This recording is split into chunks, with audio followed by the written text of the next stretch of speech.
Setelah takbir yang pertama baca at-ta'awudz. A'udzubillahi minasyaitonir rajim. Tsumma yaqra'u Fatihatal Kitab. Lalu membaca surat Al-Fatihah. Tsumma yukabbiru tsaniyah. Kemudian bertakbir yang kedua. Tsumma yusalli 'ala Nabi sallallahu alaihi wasallam. Kemudian baca shalawat atas Nabi sallallahu alaihi wasallam. Fayaqul Allahumma shalli 'ala Muhammad wa 'ala ali Muhammad. Ya Allah, berikan pujian-pujian terbaik kepada Muhammad sallallahu alaihi wasallam dan untuk keluarga Muhammad. Ini minimalnya. Wal afdalu an yutammimahu. Dan yang afdal dibaca sampai selesai lengkap. Ya, kama shallaita ala Ibrahim dan berakhir innaka Hamidum Majid sampai di situ. Wala yaf'alu ma yaf'aluhu katsirun minal awam min qira'atihim innallaha wa malaikatahu yusholluna 'alan nabi. Dan tidak boleh melakukan apa yang banyak dilakukan oleh orang-orang awam, di mana mereka menambahi kalimat innallaha wa malaikatahu yusholluna 'alan nabi. Jadi di salat jenazah, ini di salat penulis ya, beliau hidup abad ke-7 Hijriah, mazhabnya Syafi'i. Ya, ada orang-orang yang nambah-nambahi ini di zaman beliau, bukan abad 14 atau 15. Sudah ada yang modelnya kayak gini, sudah ada. Maka dia memberikan warning, peringatan. Jadi bacaan setelah takbir yang kedua seperti yang sudah kita ketahui adalah sholawat atas Nabi sallallahu alaihi wasallam tanpa ada tambahan-tambahan yang lainnya. Fa innahu la tasihhu sholatuhu idza iqtasara alaihi. Karena sholat jenazah itu tidak sah kalau hanya membaca ayat itu. Innallaha wa malaikatahu yusholluna 'alan nabi. Bukan baca sholawatnya, itu kan ayat yang dibaca. Tsumma yukabbiru tsalitsah. Kemudian takbir yang ketiga. Setelah baca sholawat, takbir yang ketiga. Wa yad'u lil mayyit wa lil muslimina bima sanadkhuluhu minal ahadits. Mendoakan si mayit dan mendoakan kaum muslimin, ya, sebagaimana hadis-hadis yang akan kami sebutkan insyaallah taala. Tsumma yukabbiru rabi'ah. Kemudian takbir yang keempat, wa yad'u, dan berdoa, wa min ahsani, dan doa terbaik, Allahumma la tahrimna ajra wa la taftinna ba'dah waghfir lana wa lah. Ya Allah, janganlah Engkau jauhkan kami dari pahala atas kematian ini, dan janganlah Engkau berikan ujian yang lebih berat setelah ujian ini, dan ampunilah kami dan si mayit. Wal mukhtar annahu yutawwilu du'a fi rabi'ah. Dan dapat pilihan kata Nawawi adalah memanjangkan doa setelah takbir yang keempat. Khilaf ma ya'tadu aktsarun nas. Berbeda dengan kebiasaan banyak orang. Jadi doa-doa itu justru dibaca di dalam sholat, ya.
berikan pasangan kepadanya yang lebih baik daripada pasangan sebelumnya ya Allah.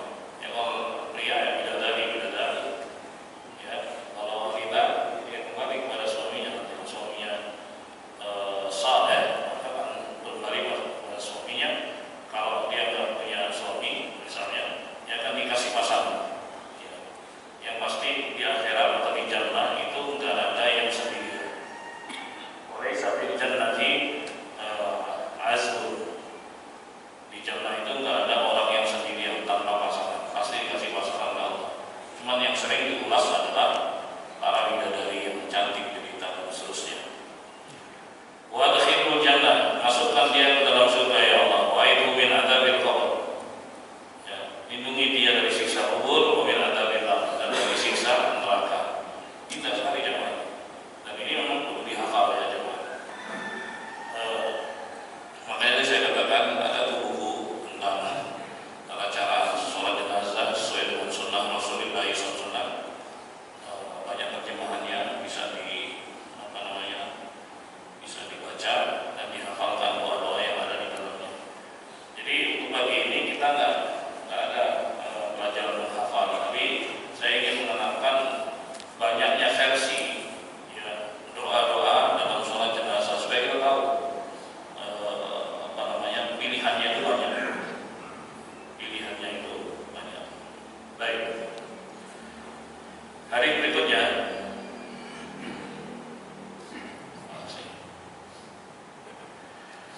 qala al-mu'allif rahimahullah wa an Abi Hurairah radhiyallahu anhu wa Abi Qatadah wa Abi Ibrahim al-Ash'ari an Abi wa Abu Sahabiyyah radhiyallahu anhu an Nabi sallallahu alaihi wasallam annahu shalla ala janazatin. Nabi sallallahu alaihi wasallam pernah menyolati jenazah. Faqala, dia berdoa begini, Allahumma ighfir li hayyina wa mayyitina, ya Allah ampuni yang hidup dan yang mati di antara kami, wa saghirina wa kabirina, ya Allah ampuni dosa-dosa yang muda dan yang tua, wa dzakarina wa unthana, ampuni dosa-dosa pria dan wanita di antara kami, syahidina wa ghaibina, ampuni dosa-dosa yang hadir dan yang tidak hadir ya Allah. Kita lihat. Ini yang diajarkan Nabi SAW. Allahumma ahyaitahu minna fahyi ala al-Islam. Ya Allah, man ahyaitahu minna. Ya, siapapun yang kau berikan kehidupan di antara kami, fa'ahyihi ala al-Islam, maka hidupkan dia di atas Islam. Wa man tawaffaitahu minna fatawaffahu 'ala al-iman. Dan siapapun yang kau wafatkan di antara kami ya Allah, wafatkan dia di atas iman. Allahumma la tahrimna ajra wa la taftinna ba'da.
hanya bisa menerima kiriman-kiriman itu.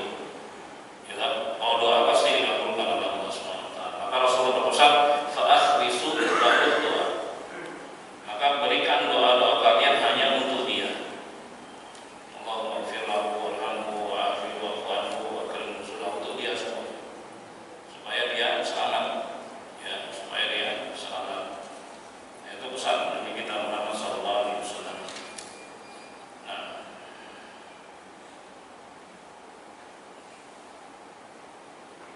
jadi benar-benar orang yang sudah mati itu butuh kita, bukan sebaliknya. Kita yang butuh orang mati itu salah. Bagian orang itu datang ke kuburan untuk curhat kepada penghuninya, itu perilaku jahiliyah. Begitulah Abu Lahab dulu, Abu Jahal dulu. Mereka datangi Lata, Uzza, Manat, Hubal. Itu pelakuan jahiliyah. Muslim tapi justru Muslim yang hidup, dia yang kasih kebaikan kepada yang sudah mati. Yang sudah mati butuh yang hidup. Gitu. Butuhnya apa? Doa-doa. Ya Allah maafkan, ampuni dan seterusnya. Ziarah kubur pun tujuannya itu. Ya, ziarah kubur tujuannya adalah untuk membantu yang sudah mati. Enggak sebaliknya. Sebaliknya orang malah tergantung sama yang mati. Ini aneh. Balik-balik tergantung hanya kepada Allah. Yang hidup bergantung hanya kepada Allah Subhanahu wa taala, minta kepada Allah, tidak menduakan Allah dengan apapun. Nasallallahu alaihi. Baik, hadis berikutnya.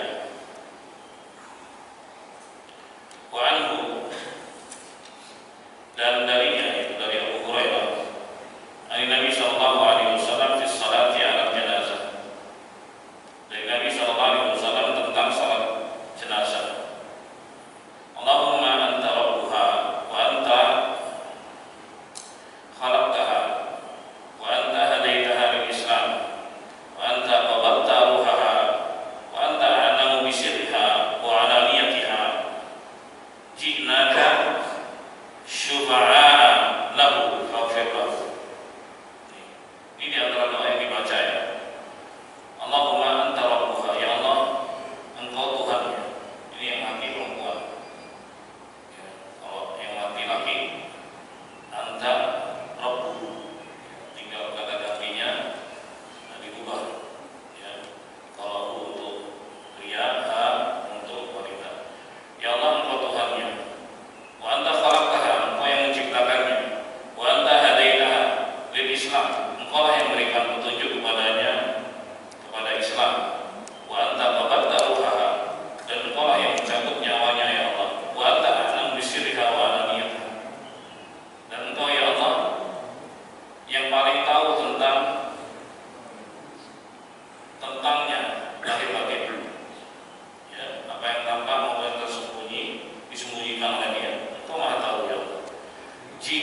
ciptakan dia, Engkau yang kasih hidayah ke dalam Islam, Engkau yang cabut ruhnya, Engkau yang tahu dia lahir batin. Maka kami datangi Allah kepadamu ya untuk bantu dia. Kami berdoa dan minta kepadamu, faghfir lahu, ampuni dia. Begitu cara mendoakan orang yang sudah mati. Ya. Bukan malah dipanggil-panggil, minta ini, minta itu, mbah, minta ini, mbah, siapa ini besok jadi pemimpin, mbah, dan seterusnya. Ada. Ini perilaku jahiliyah yang ditentang Rasulullah SAW. Subhanallah. Ya. Minta anak, minta rezeki, minta yusuf, sebut batu nisan. Perilaku jahiliyah. Muslim nggak begitu, ya. Itu yang ditentang oleh Nabi Muhammad SAW.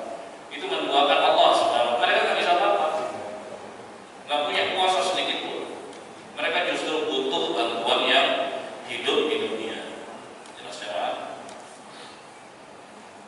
Rawahu Abu Dawud qala rahimahullah Mu'athilah Ibnil Asqa' radhiyallahu anhu qala shalla bina Rasulullah sallallahu alaihi wasallam ala rajulin minal muslimina. Kata beliau, Nabi sallallahu alaihi wasallam pernah menyolati jenazah seorang muslim. Fa sami'tuhu yaqul, aku dengar beliau membaca kalimat berikut. Allahumma inna fulana min fulanin fi dhimmatik wa hala bi jiwarik faqihi fitnatal qabr wa adab an-nar wa anta ahlul wafa'i wal hamd. Allahumma faghfir lahu warhamhu innaka antal ghafurur rahim. Ini versi lainnya. Jadi kata Wathirah ibn al-Asqa' mendengar Nabi mendoakan dalam sholat jenazah, Allahumma inna fulan bin fulan, ya Allah sesungguhnya fulan bin fulan ini yang mati fi dhimmatik. Ya. Baik. Itu di dalam pengaturanmu. Memang dia Allah Subhanahu wa taala yang ngatur seluruh makhluknya. Ya, Engkau yang ngurus semuanya. Wa halla bi jiwarik, dan sekarang ya Allah sudah waktunya dia kembali kepadamu.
Berikutnya hadis ke-947. Qala wa an Abdillah bin Abi Auf radhiyallahu anhu annahu kabbara ala janazati ibnatin lahu arba'a takbirat. Dari Abdullah bin Abi Auf, semoga Allah meridai keduanya, bahwa beliau bertakbir 4 kali ketika menyolati jenazah putrinya. Faqama ba'da rabi'ah faqadri ma baina takbiratain istaghfiru laha wa yad'u. Kemudian dia berdiri setelah yang keempat. Jadi Allahu Akbar takbir yang keempat. Berdiri di situ. Faqadri ma baina takbiratain. Durasinya itu seperti durasi di antara 2 takbir. Apa yang dibaca yastaghfiru laha wa yad'u.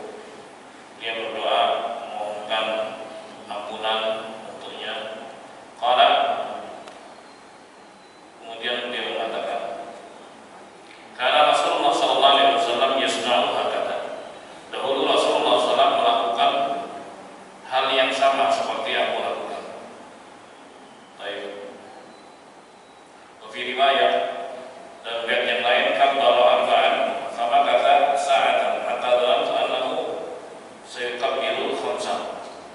Dan riwayat yang lain setelah bertakbir yang keempat Allahu Akbar, maka dia berdiam beberapa saat sampai aku mengira bahwa Nabi akan bertakbir yang kelima. Aku mengira gitu ya. Artinya begitu takbir yang keempat Allahu Akbar, nggak langsung salam, ya.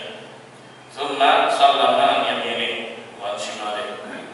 Kemudian beliau salam ke kanan dan ke kiri. Falaman salaf, ketika selesai, qulna lahu ma hadza. Maka kami bertanya, kenapa tadi wahai Rasulullah? Qala inni la azidukum ala ma ra'aitu Rasulullah sallallahu alaihi wasallam yasna'u hakadha sana'a Rasulullah sallallahu alaihi wasallam. Jadi ketika ini Abdullah bin Abi Auf selesai, terus ditanya nih sama orang, kenapa tadi anda nggak salam langsung gitu? Lalu Abdullah mengatakan, sesungguhnya aku tidak menambah-nambahi kepada kalian sebagaimana yang kulihat Rasulullah SAW melakukannya. Hakadha sana'a Rasulullah SAW. Begitulah Rasulullah SAW melakukannya. Rawahul Hakim wa qala haditsun sahih. Hadis diriwayatkan Al-Hakim dan dia mengatakan hadisnya sahih. Hadirin sekalian yang dimuliakan Allah, dengan demikian selesai bab tentang beberapa ragam doa-doa yang dipanjatkan di dalam sholat jenazah, terutama di rakaat ketiga dan keempat. Kalau rakaat pertama itu kan Al-Fatihah ya, kemudian baca sholawat. Yang ketiga keempat, setelah takbir ketiga dan keempat, itu doa-doa untuk siapa? Untuk si mayit. Doa-doa untuk si selesai. Alhamdulillah. Baik, sebelum saya lanjut, mungkin ada yang mau tanya, 1-2 saja, dibatasi. Baru kita masuk ke baru. Silakan. Masih terkait doa-doa ya. Silakan ya Pak. Baik. Kalau nggak ada kita sambung. Masuk ke baru. Qala al-mu'allif rahimahullah, babul isra bil janazah. Bab menyegerakan pemulasaraan jenazah. Ya, pemulasaraan itu ya ngurus sampai dikubur gitu.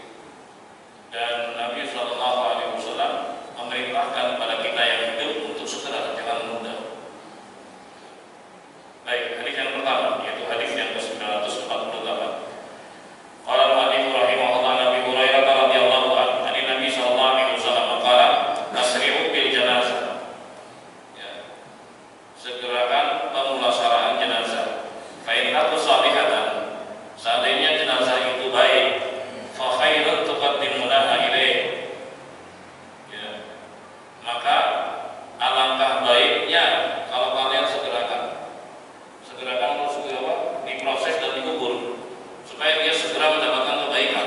Kalau jenazah itu adalah jenazah apa? Baik, orang baik gitu. Gitu. Jangan tunda-tunda. Baik. Wa intaku siwadalik, kalau dia nggak baik, jenazah itu nggak baik, dia tetap juga diurus ya. Ya. Nggak berlama-lama. Fasyabrun tada'unahu ala riqabikum. Baik. Maka alangkah buruknya berlama-lama di tengah-tengah kalian, berlama-lama di pundak-pundak kalian, bukan dipikul gitu. Intinya apa? Ya, segerakan jenazah itu baik, segerakan baik buat dia. Kalau jenazah itu jelek, ya segerakan dipukul karena nggak baik berada di tengah-tengah kalian. Demikian kata-kata Nabi SAW dan hadisnya diriwayatkan Bukhari Muslim. Qala rahimahullah, fi riwayat Muslim, fa khairul muqaddimunaha alaihi. Ya, kata Nabi SAW, maka alangkah baiknya kalian segerakan untuk dikubur. Qala wa Abi Sa'id al-Khudri radhiyallahu anhu qala kana Nabi sallallahu alaihi wasallam yaqulu idza wudi'atil janazatu fahtamalaha ar-rijalu ala a'naqihim fa in kanat salihatan qalat qaddimuni wa in kanat ghayra salihatin qalat li ahliha ya wailaha aina tadhhabuna biha yasma'u sawtaha kullu shay' ila al-insan walau sami'a al-insan la sa'id. Rawahu Bukhari. Dari Abu Sa'id al-Khudri, semoga Allah meridainya, dia mengatakan Nabi Shallallahu Alaihi Wasallam pernah bersabda, apabila jenazah itu sudah disiapkan, kemudian dipikul oleh orang-orang, letakkan di pundak-pundak mereka yang tetap leher saja. Kalau jenazah itu baik, dia akan bilang. Rasulullah yang bilang ini kan hal gaib ya. Jadi hal gaib itu sumbernya harus dengan dalil yang sahih. Karena kita nggak boleh mengadakan perkara gaib. Bilang ada rantai emas turun dari langit kayak gitu ya. Terus ada yang bisa niup api jahanam gitu kan. Nah, ini kan ngibul-ngibul, jangan percaya. Ya, sebagian oknum ngomongnya kayak gini. Jadi yang dibesarkan itu hanya keramnya saja, hanya nenek moyangnya aja, gitu. Sehingga orang dibuat supaya kagum, gitu, supaya tunduk dan jadi budaknya. Jadi hal-hal gaib sumbernya harus wahyu Al-Quran dan Sunnah. Ini Nabi bilang begitu. Ini kalau jenazah itu baik, dia akan ngomong, qaddimuni, segerakan aku. Nah, kita kan nggak dengar tuh ya. Wa in kanat ghayra salihatin, kalau jenazahnya itu nggak baik, qalat li ahliha, maka dia berkata ya, kepada yang mikul atau kepada keluarganya, ya wailaha, duhai celaka, celaka, celaka. Ketika dipikul dia ngomong begitu, aina tadhhabuna biha, dibawa kemana tuh jenazah? Dia sendiri yang ngomong. Yasma'u sawtaha kull syai' illa al-insan, seluruh makhluk mendengar omongannya kecuali manusia. Jadi yang dikol tuh nggak dengar kan? Nggak dengar. Semua makhluk dengar kecuali manusia, kata Rasulullah. Walau sami'a al-insan la sa'id. Kalau manusia itu dengar, dia pasti akan pingsan. Lagi mikul-mikul dia, wih, mana wih? Pingsan. Karena lagi kabur semua ya. Ini nggak ada yang dengar yang kayak gitu, coba. Nggak ada yang dengar. Ya, Rasulullah yang pastikan. Jadi kalau ada jenazah udah mati kayak gitu, nggak ada yang manggil-manggil. Gitu. Itu konten kreator aja. Dan sutradara ngasih bom-bom kayak gitu, nggak ada. Nggak ada coba. Kalau jenazah, ini jenazah mati udah. Gitu, nggak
Jadi kita nggak akan mungkin bisa melihat bagaimana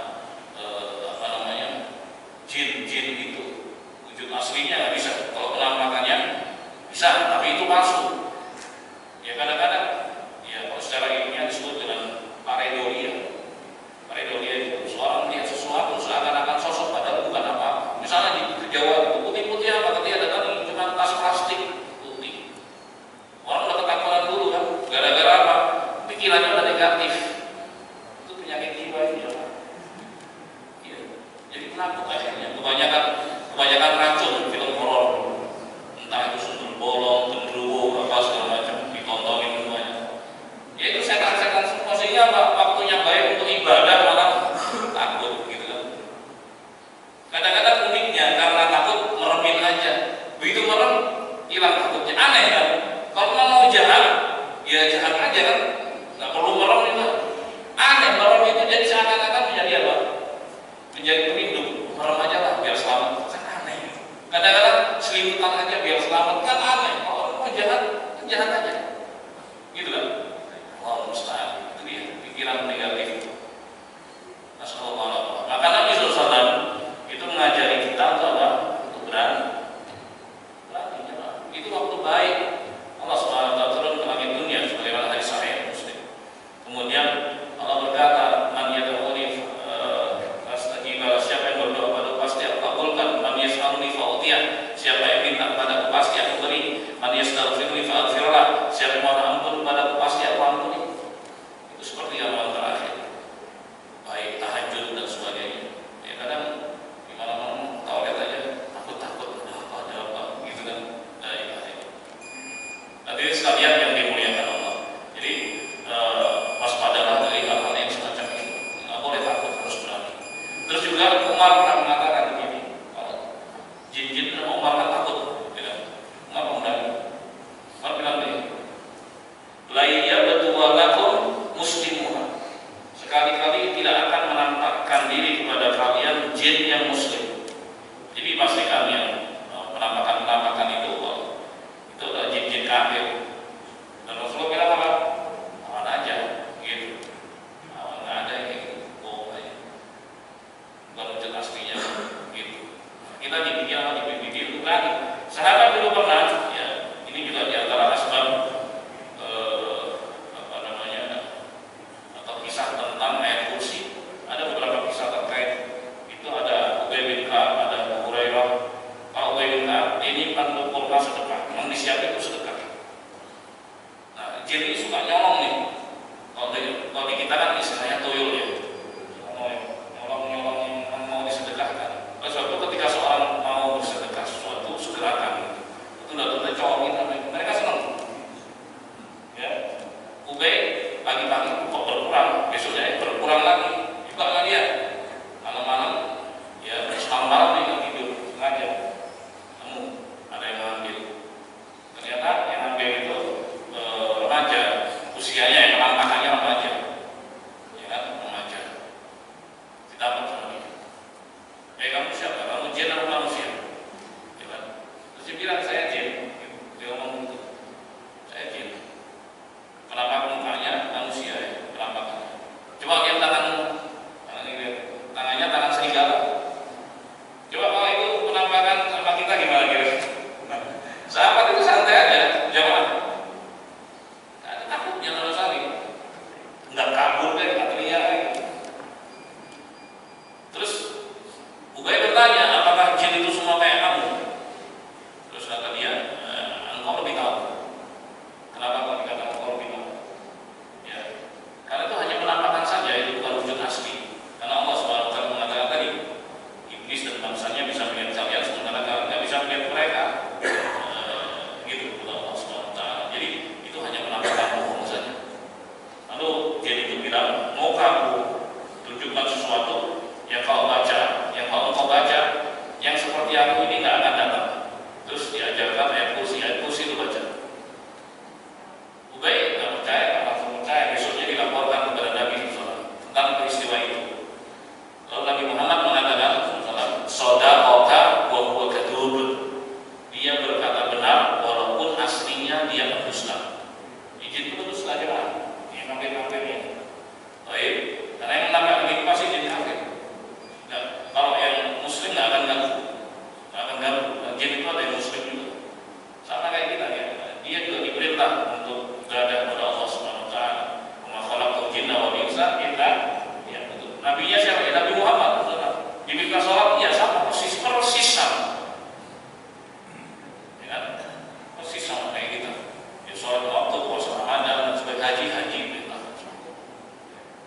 poinnya jemaah, jangan takut.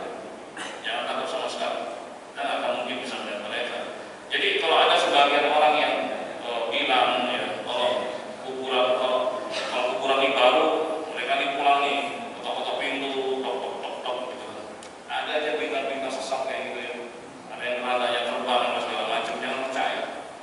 Itu bikin orang takut beribadah kepada Allah, padahal yang diperintahkan di waktu-waktu utama, seperti orang terakhir minta pada Allah, berdoa pada Allah, sholat tahajud, itu indah sekali. Ya, Masya Allah. Jadi kita tidak akan pernah mendengar suara-suara mereka yang ngomong Rasulullah SAW. Baik jemaah, sisa nanti kita tanya jawab. Dan pas habis dua bab kita ambil. Bab yang pertama tentang doa-doa dalam salat jenazah. Bab yang kedua tentang perintah untuk menyegerakan pemulasaan jenazah. Jangan ditunda. Baik, silakan Bapak Ibu yang mau bertanya. Alhamdulillah. Silakan Pak. Ada dua. Wow. Assalamualaikum warahmatullahi wabarakatuh. Waalaikumsalam warahmatullahi wabarakatuh. Silakan Pak. Ini saya suka dengar roh kubur itu setiap malam Jumat suka datang ke rumah. Apa itu benar seperti itu? Kedua, di masyarakat ini sering terjadi pas di kubur itu azan jenazah. Nah, mohon penjelasan Pak Ustaz. Sedangkan azan itu kan untuk panggilan orang sholat. Ya, terima kasih. Dua pertanyaan. Apakah setiap malam Jumat orang yang mati rohnya itu balik ke rumah gitu? Seperti yang saya katakan tadi, nggak ada satupun dalil orang itu mati kemudian keluyuran gitu. Nggak ada. Mati udah mati. Kalau baik ya mendapatkan nikmat, kalau jahat yang mendapatkan siksa. Nggak ada keluyuran sebelum waktu yang kebangkitan itu nanti yang menjelang hari kiamat. Nggak ada sama sekali. Gitu. Sama sekali. Nggak ada satupun dalil yang sehingga ada. Kalaupun dia bilang mana dalilnya, pasti nggak akan ketemu. Bohong aja itu, menghibur. Ya kan? Allah musta'an. Yang jadi masalah hal-hal kayak gini ini nyebar gitu dan diserap oleh banyak orang tanpa adanya apa? Tanpa adanya syariat. Sehingga terjadi sifatnya macam-macam. Ada yang malam Jumat itu malah ketakutan. Kenapa? Yang muncul setan-setan. Begitu malam baik malam Jumat itu Sayyidul Ayyam, rajanya hari. Dan malah ketakutan. Apalagi Jumat Kliwon. Padahal orang Arab nggak kenal Kliwon dulu. Nah itulah makanya. Terus dan anehnya pocong itu cuma ada di sini. Kalau di Arab nggak ada pocong. Di Eropa nggak ada juga. Model setannya ganti. Apalagi di Cina, ya kan? Beda lagi tuh kan, macam-macam kan, itulah keanehannya. Karena memang bukan nggak ada asalnya sama sekali. Itu hanya apa? Imajinasi orang yang liar saja menggambarkan begini begitu. Nggak ada dasarnya sama. Kalau doain ahli kubur, kapanpun, setiap hari kita doain. Mereka butuh siapapun orang yang kita sayangi, orang tua kita yang sudah mendahului kita. Doain mereka. Sholat, di luar sholat. Doain, jangan lupa. Karena mereka butuh mereka butuh kita yang masih hidup. Mau nolong nggak kita? Ya kan? Dan itu cara kita berbakti kepada mereka yang sudah mati dengan mendoakan mereka. Itu cara. La ilaha illallah. Kemudian yang kedua tentang teknis ya penguburan. Nabi SAW itu pernah menguburkan jenazah sahabat. Dan nggak ada azan. Dan ketika Nabi pun wafat, dia dikubur oleh para sahabat. Nggak ada azan juga. Terus dari mana tuh? Nah itulah aneh. Kok bisa tiba-tiba muncul azan di sini? Padahal syariat azan itu dia perintahnya itu di tahun pertama Hijriah. Ketika kaum muslimin semakin banyak dan ada perintah untuk sholat berjamaah di masjid. Terus mereka musyawarah apa nih? Untuk manggil mereka al-adzan maknanya al-i'lam. Adzan itu maknanya pemberitahuan masuknya waktu sholat dan panggilan untuk orang-orang ke masjid. Belum putus musyawarahnya itu dibanding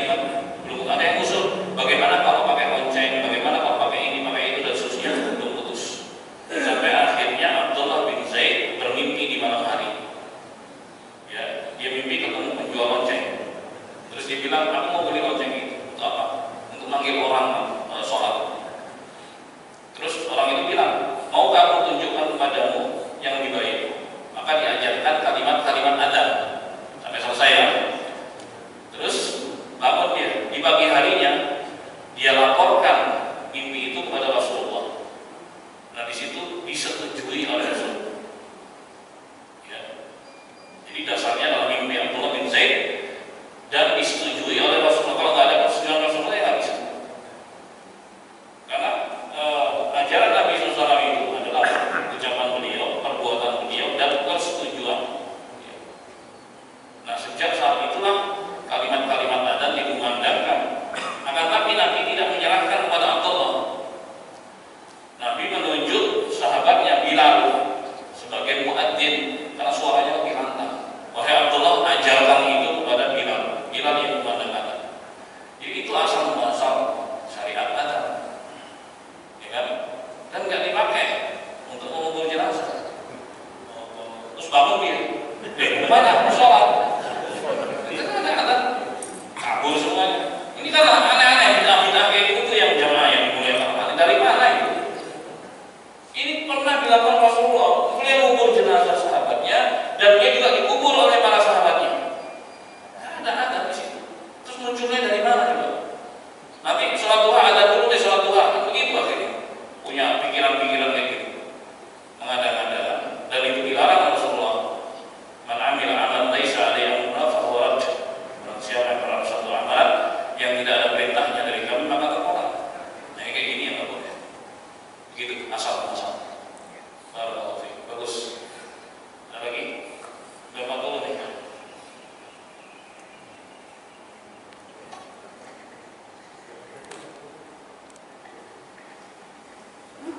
Tadi ada bapak yang di belakang tadi ya? Silakan satu lagi terakhir. Silakan. Assalamualaikum warahmatullahi wabarakatuh. Waalaikumsalam warahmatullahi wabarakatuh. Mengenai setelah pemakaman itu saat ini biasanya suami baik itu meminta untuk ada sedikit tausiah. Nah, apakah itu dibolehkan? Kadang khawatirnya itu menjadi kewajiban nantinya. Mohon penjelasan besar. Baik. Jemaah sekalian yang dimuliakan Allah, bab setelah ini itu judulnya persis seperti yang ditanyakan. Babul mau'idhah indal qabr. Bab tausiah atau nasihat-nasihat di kuburan. Ini. Jadi, tapi ini yang kita akan baca pada pertemuan yang akan datang insyaallah. Akan tapi apakah itu ada? Iya ada. Jadi ketika Rasulullah SAW mengubur jenazah sahabatnya diiringi sama sahabat-sahabat yang lainnya, ya kan? Dia menunggu prosesnya sampai selesai. Setelah selesai kemudian mereka kumpul. Ya, Nabi kemudian kasih tausiah di situ. Hadisnya panjang tentang apa yang akan terjadi setelah kematian. Itu ada tausiah. Tujuannya apa? Mengingatkan orang yang masih hidup supaya sadar bahwa pasti mereka akan menyusul. Itu poinnya. Kemudian setelah itu ditutup dengan doa masing-masing. Beliau bilang ini istaghfiru li akhikum, mohonkan ampunan untuk saudara kalian. Fa innahu al-ana yus'al, karena sekarang dia ditanya oleh siapa? Malaikat Munkar dan Nakir. Gitu.